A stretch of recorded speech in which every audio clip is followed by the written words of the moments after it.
Hello, my loves. I have just decided to click record and see what comes through me today, and what's live for me in this moment.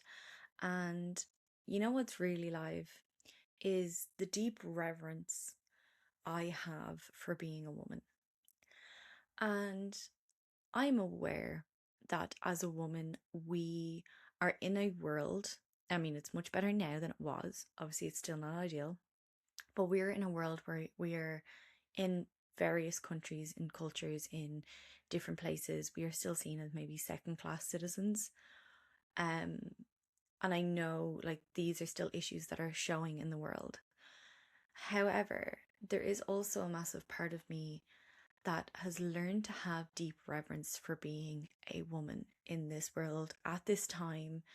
And I think there's something so incredibly beautiful and potent about that. And, I grew up believing that I was second to men. Um, I I grew up in a household where boys were allowed to do X and girls were not, and specifically me being the eldest daughter. That certain expectations were of my brothers, and there was no expectations. There was expectations on us to look after household stuff. We were treated in very different ways. There was a lot of underlying misogyny in my household, which I can only see now as I become older. And there was a lot of different treatment. Now, I do believe we have to parent daughters and sons differently, but it's not on that girls should do the cleaning and boys should not. I don't believe in that at all. It's more of like how emotionally we relate to both genders effectively as children. And I think that's a very nuanced and different conversation. But I grew up in a space where men were seen as higher, men were seen as better. My mum was a stay-at-home mum, not fully through her own choice. I mean, she chose to accept it, but it wasn't necessarily a choice of hers originally. And watching how things were divvied out at home and how things were expected and how things were controlled. And I have grown up in that space. I have witnessed it time and time again. And I've also gone into corporate world. I also went into a male leading industry with law, and understanding how to climb the ladder there and how women believed we were expected to show up to get to the level or to get a seat at the table. So, when I say I've also been at the hands of men and what has happened to me, and I completely understand for anybody who isn't prepared to hear this, that I understand. Along with then having issues with my period from a young age, feeling inadequate in my body, feeling like I couldn't be free because I was a woman, and what could happen to me if I wore those clothes. And, we all heard this societal stuff, and we always felt like being a woman in the world was so much harder. And I don't take that away from my younger self. But what I will say is that until I started coming into reverence with being a woman and how powerful I actually am, and we are as a species, as a gender, I can't explain how differently I see the world now through that of a woman who's wholly embodied as a woman, who understands what it means to be a woman in this world and what we are actually here to be, what vessel we are here to be for the world, and how we can help change the world. And it can be very hard when you're very traumatized, when your body's against you, particularly if it's hormonal or menstrual related. You can feel like you are on the back foot, that men just have it easier. And while I will agree that men tend to have easier routes in certain ways, I also do believe that the patriarchy has fucked them quite badly too. And we are only starting to see the results of that in the last, I'd say, 50, 60 years. But that's not what this podcast is about today. This is about reverence for being a wholly embodied woman. But I do understand, like, for a very long time, I very much wanted to be a tomboy. I very much played sports because I knew it would get approval. I hung out with men more than I did women because I didn't trust women. I also always felt that I'd have been preferred to have been born a son, which, that isn't something I just picked up on. That was obviously energetic. That was obviously something I felt. And I felt inferior. And I did grow up at a time in the early, like, I'm a millennial, so I grew up in the time where like boss bitching was a thing.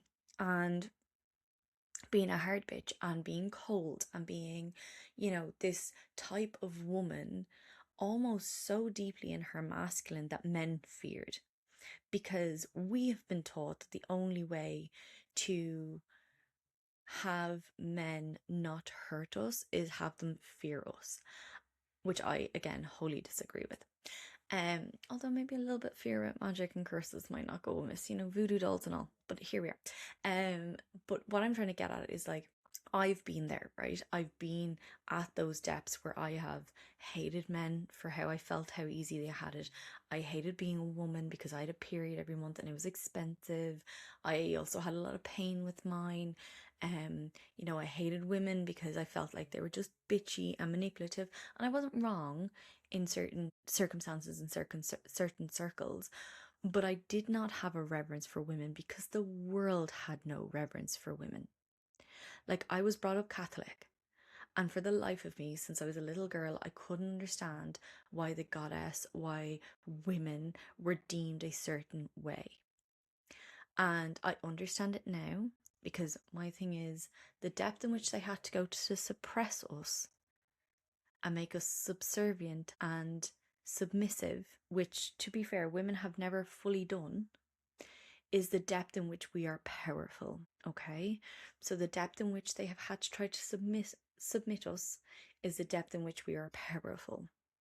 And it's a really interesting insight to look at it in that regard, because you realize that the powers to be fear us. The fear is actually there, not normal men on the street, because they don't understand the feminine. They don't understand reverence for women because we've never been taught it. It's not part of our society. Women are objectified. We are, infantilized in certain ways.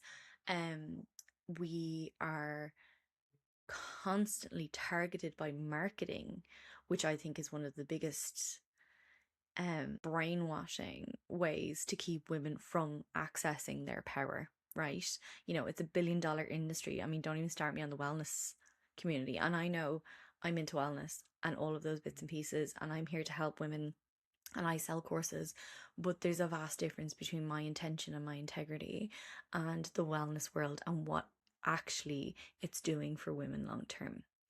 Not saying everybody's bad, by the way. That is not what I'm saying. There's some really incredible creators out there who actually truly want to help women. Anywho's, I'm digressing. But for me, I have been there, right? We have grown up in that society. That society is only starting to change. And even if it is, I don't think it's changing in the way that it needs to. Now, we have just moved into a very special time astrologically in this world where the Aquarian age has come about. And Aquarius, for anybody who doesn't know, is all about innovation, about change, about activism, about leadership, right? I'm an Aquarius, shock horror. And I'm a Leo rising, so don't even go there. It's been a wild week with the full moon in Aquarius. But basically, this is the age in which we are going to start seeing things change. But everything has to crumble before that's going to happen. But the way in which we show up as women is going to be really, really important. And we need to come back to being in reverence with being a woman. We need to come back in being reverence of being a mother. And I'm not saying mothers don't feel reverence, but a lot of the time mothers can feel like having kids is a burden, that having a husband that does nothing is a burden, that there's all these, and while they love them, that doesn't mean you don't feel a certain way. And we feel like our bodies are constantly against us. We're constantly trying to get smaller. We're constantly trying to figure out the new wellness trend, along with like doing all the self-development work. And then on top of that, be a mother and then try and run this successful career or business. And we totally forget about the magic that we hold. And that is really, really important for us as women to remember. And until I started coming back to doing the work of understanding just how deeply potent we are, I never truly understood what it meant to be a woman. I believe there's a lot of women in our lives who have gone generations before us who never understood what it actually truly meant to be a woman. And I don't just mean baking cookies, rolling around on the grass, and living in a veggie patch. Like, I don't mean it like that either. What I truly mean is the power of being a woman, the influence that we have on being women in this world, and what that brings. And for me, my real deep initiation into that was through womb work. And I know a lot of people be like, well, what does womb work have to do with your nervous system? Actually, it's got everything to do with the nervous system. Because the end of a female's nervous system lives in her cervix. And as women, our power center, our life force energy, our creation energy lives in our sacral, which is our root and our sacral are both within the womb space. So, like, if our root chakra is off, it means that we're going to see hormonal issues, period issues, all of that going on, along with our sacral energy, which is our life force energy. And they sit on either side of the womb. One's in the sacrum, and one is just above the womb space. There's a reason why they top and tail your womb space, your cervix, your pleasure center, ladies. Okay, your pleasure center.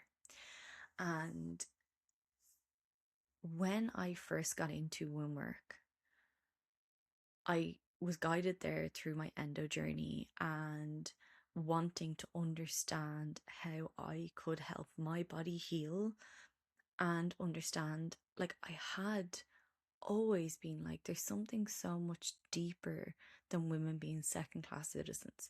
There's something so much more to us as women. Like, even when I didn't understand it, I was like, we make babies. Like, I know we need a man to do that, right? We need sperm. I totally understand that. But we create that child. It grows in us. Like, even when I was little and I figured this out, like, I was mind blown by this concept. And I don't think we talk about it enough in this world about what women's bodies actually go through the pregnancy and post-pregnancy process, and how magical our bodies are and how intuitive they are to change with the age of your baby, with the health of your baby. Like, if your baby has a cold, your body will instantly begin making milk that will help it heal if you are in tune with your body. Like, there is just like so much magic available to us. This is what I call magic. Like, being able to take two small, teeny tiny things and creating them into a life is a miracle. That's magic at its greatest form. People talk about Jesus turning water into wine, and I'm like, bitches make babies. Like, we women, we make children. We bring souls into human reality. We make souls into physical form. Like, can we just for one moment sit there, whether you want to have kids or not, whether you can have children or not, whether you have chosen not to or whatever has gone on, regardless, just sit there for a moment and be like, wow, that's what the feminine body can do. And we can do that not only with children, we can do that with anything we create. And the one thing that we create in this world is our lives. Our creation energy is important for our life, for our life force, for our health, for our wealth, for our relationships, for our communities, for our children, for our nephews, for our nieces, for our friendships, like our careers, our businesses. Every single thing that we touch as women comes from creation energy. We need to be able to have reverence for that. When you are in deep reverence and alignment with who you are as a woman, and I don't mean like a woman who, as I said, is out in her veggie patch baking soda bread every day. Like, you don't have to be that type of woman. You can be a corporate successful woman in this world and creating a beautiful life, right? But when you show up in the world as the authentic, desire-led woman you came here to be, the magic that unfolds, you literally take things and you multiply it. You can't help it. It's actually just natural. It naturally happens for you. And I look at my body with so much reverence, and I go through these phases, and I feel like this has just been a complete shift in the last few months where I've very much not wavered from this, right? I have done in the past. My body is so magical. My body has been through so much, and I have so much compassion and gratitude. When your body is showing symptoms of something, that's not your body hating you. That's not you against your body. I wrote a Substack on this during the week. I'll link it in the show notes about my body's a battlefield. And we believe our bodies are battlefields because that's what society has taught us. We have been taught that when our body screams at us, that it's a battlefield, that we need to go to battle, we need to fix it, it's broken. That, yes, I do agree that people need to look after their bodies better, but we are not given the opportunity or taught how to have actual reverence for our bodies to look after in a healthy way. We are just told you need to be this size, and you need to look this small, and you need to look a certain way. And that's how you have reverence, in inverted commas, for your body. And I'm like, okay, sure, if that's how you see it, but that's to me not real reverence. That is just us feeding into a patriarchal thing that's keeping women from actually understanding how their bodies work, and how if we actually loved our bodies and understood and had that reverence for our bodies, we would never put it into harm's way again. Not only would we never put this sacred vessel into harm's way, we would know that every time we had some kind of large symptom, that there's something our body is trying to communicate. And this is what I've learned on my journey over the last few years. This is why I was able to get to where I was, that the day I went for surgery for my endo, even though if you had asked me even 24 hours before, if you had said, where do you think it is? I'd have been like, my bell. But the moment she asked me that question, I didn't even second guess my intuition. It went, my left ovary. And that is where she found it. She literally said to me afterwards, if you hadn't said to me, your left ovary, I would have never picked up the ovary to look at the back to see that it had fused to the wall.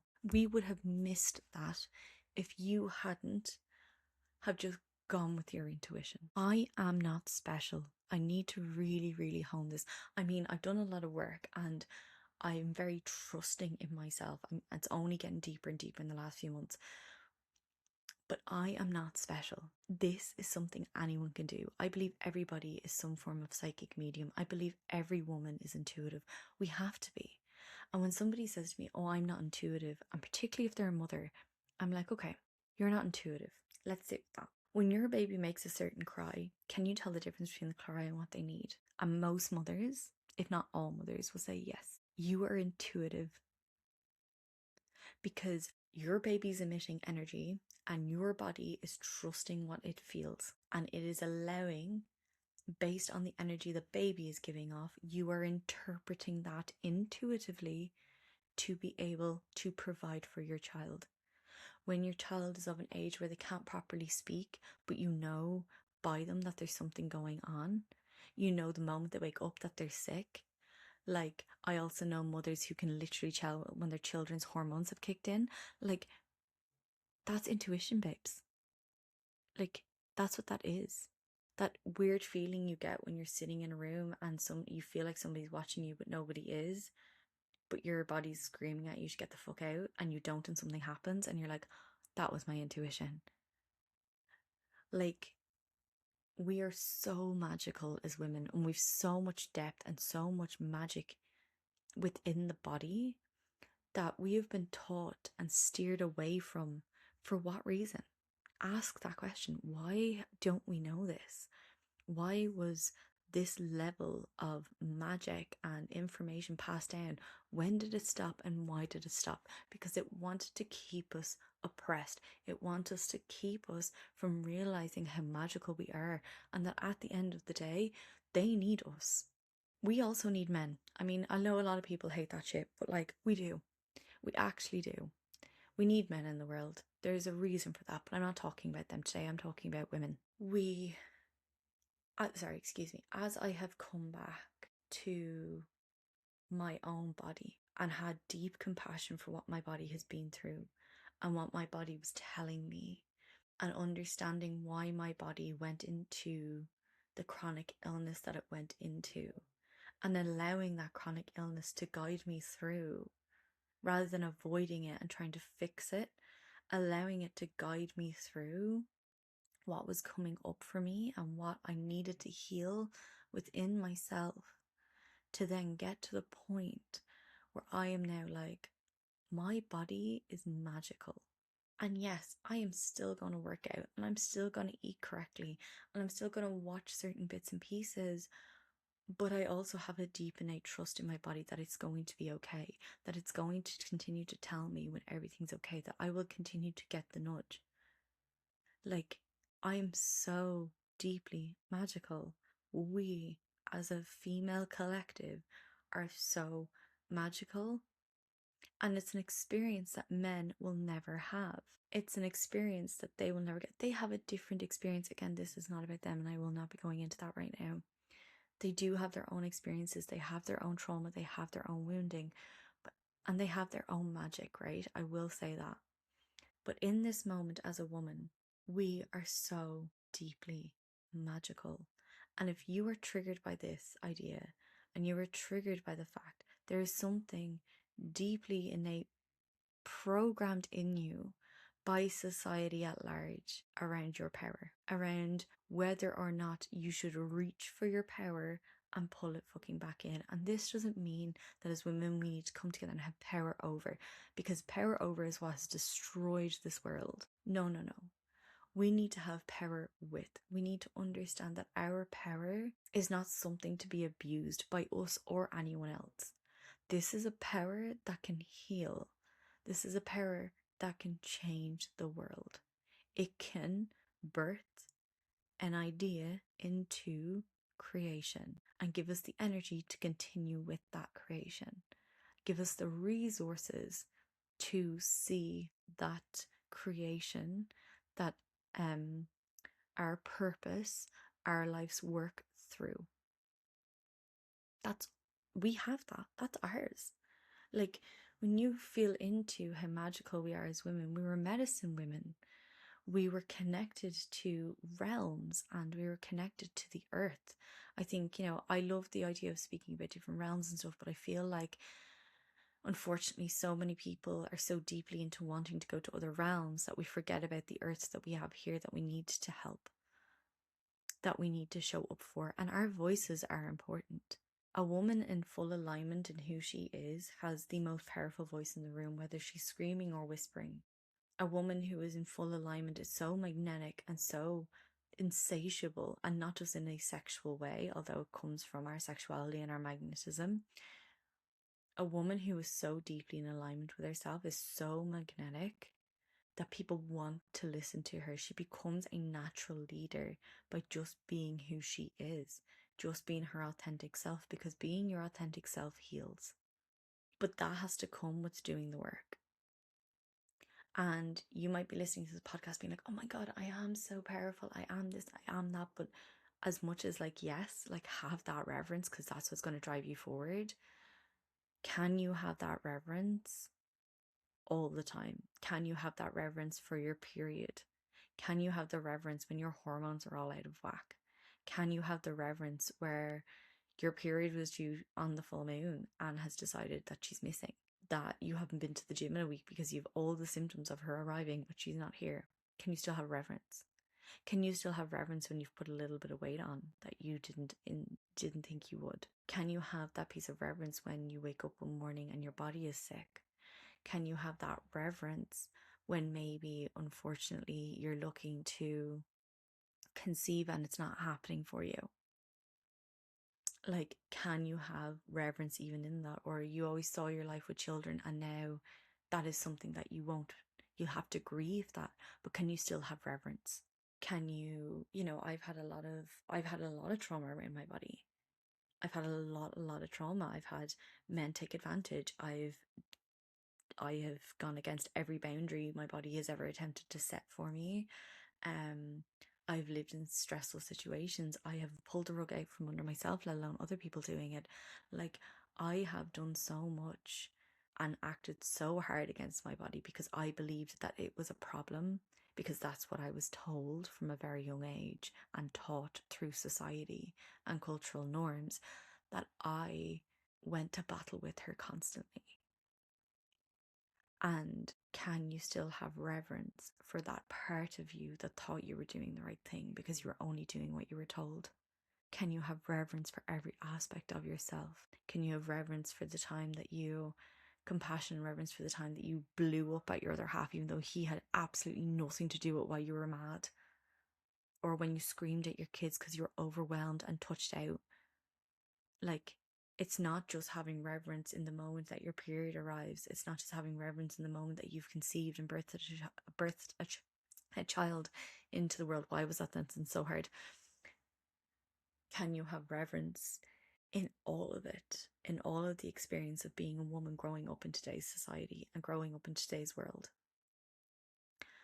And that for me is really important, but that also comes with the work. You have to become friends with your womb space. You have to befriend your sexuality. You have to lead with your heart open, not unboundaried, open. They're two different things. Come work with me if you want to know what how. Like, you can't just have reverence for yourself and your body on your good days. Actually, the reverence is so much more important on your bad days. And that's what's really on my heart right now, is like, we are so magical as women and we have forgotten that power, and I know why. But as much as there's more violence against women that we're seeing constantly, when I say this, I don't say this forgetting those pieces, right? But it's never been safer for us as women to provide ourselves with the space to remember our power. That's what I'm getting at. Does that make sense? Not saying that it's safer now than ever to be a woman in the world. That's not what I mean. But it's safer now than the first time ever in history for us as women to express and remember who we are and embody our power to move forward. That doesn't mean shitty things don't happen in the world. That doesn't mean we don't come to harm, and I had an experience there the other day, and I truly believe that the experience I had was down to the healing work that I have done around my masculine wounding, and still believing in good in men in the world and being open to seeing it and being open to feel safe around men, because it has at some point we have to make the choice that we're willing to feel safe around men at a certain degree. We can still be wary and boundaried, of course, but I've had to make certain choices in my own life based on my history and being like, I no longer want to move forward living that life. And it was the same for the reverence to myself as a woman. And I actually would come back as a woman in every lifetime. I would, and I have been a witch. I have been burnt at the stake. I've been part of Egyptian priestesses. I have been in the world as a woman on more than one occasion, and I would choose to come back as a woman in every single lifetime. If you'd asked me 15 years ago, that would have not been my answer, but I would always come back as a woman in the next lifetime. I find it the most beautiful experience. It's the most beautiful remembrance. And I just don't think there's anything more powerful than that. And for any woman out there who is very much struggling with her body, whether it's chronic illness, whether it is hormonal, whether it is the fact that you actually just don't enjoy being a woman in the world at this point, who is overwhelmed and finding herself struggling. I currently have 2 one-to-one mentorships open, and I'm speaking this out because I believe there's women in my audience who need my help. And if you don't directly need my help, you maybe know somebody who needs my help. And I really, truly want to be here to help women live life as the woman they came here to be, in deep reverence of that woman she came here to be, but also to live a life that she desires in a way she desires, to be the authentic woman and to live a life of pleasure and joy and not hardship and survival, and not constantly worrying about what's about to happen next in her life. Like, she's in the driver's seat. So if you know of anyone, please feel free to book a discovery call. The link will be in the bio of the show notes. Or if you know of somebody, like, you're more than welcome to send them my way. Same thing, they can book their 15-minute free discovery call. We'll have a chat, we'll see if it's the right fit, because I won't take on women that I don't believe are aligned to work for me. And I just really truly want to help women, because creating a magical life means understanding how magical we are and how magical we get to become in this world. And I truly just love being a woman. I really fucking do. I think it's like, it's beautiful. And I know anyone who's listening to this and is deeply triggered, like, I've been where you've been at. I fucking get it. So, yeah, I hope you enjoyed this episode, and I'm sending everyone my love. If you did enjoy this episode, please send it on to somebody. Please send it on to your girlfriends. Remind them of how magical it is to be a woman. Like, send it to them, post it on Instagram for anyone in your audience. Like, write me a review. They're always really important if I can get a review, whether you're listening on Apple Podcasts or Spotify, or even here on YouTube.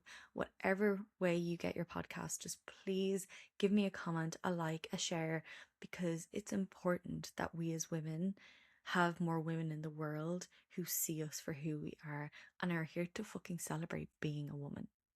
So until next week, I'll see you soon.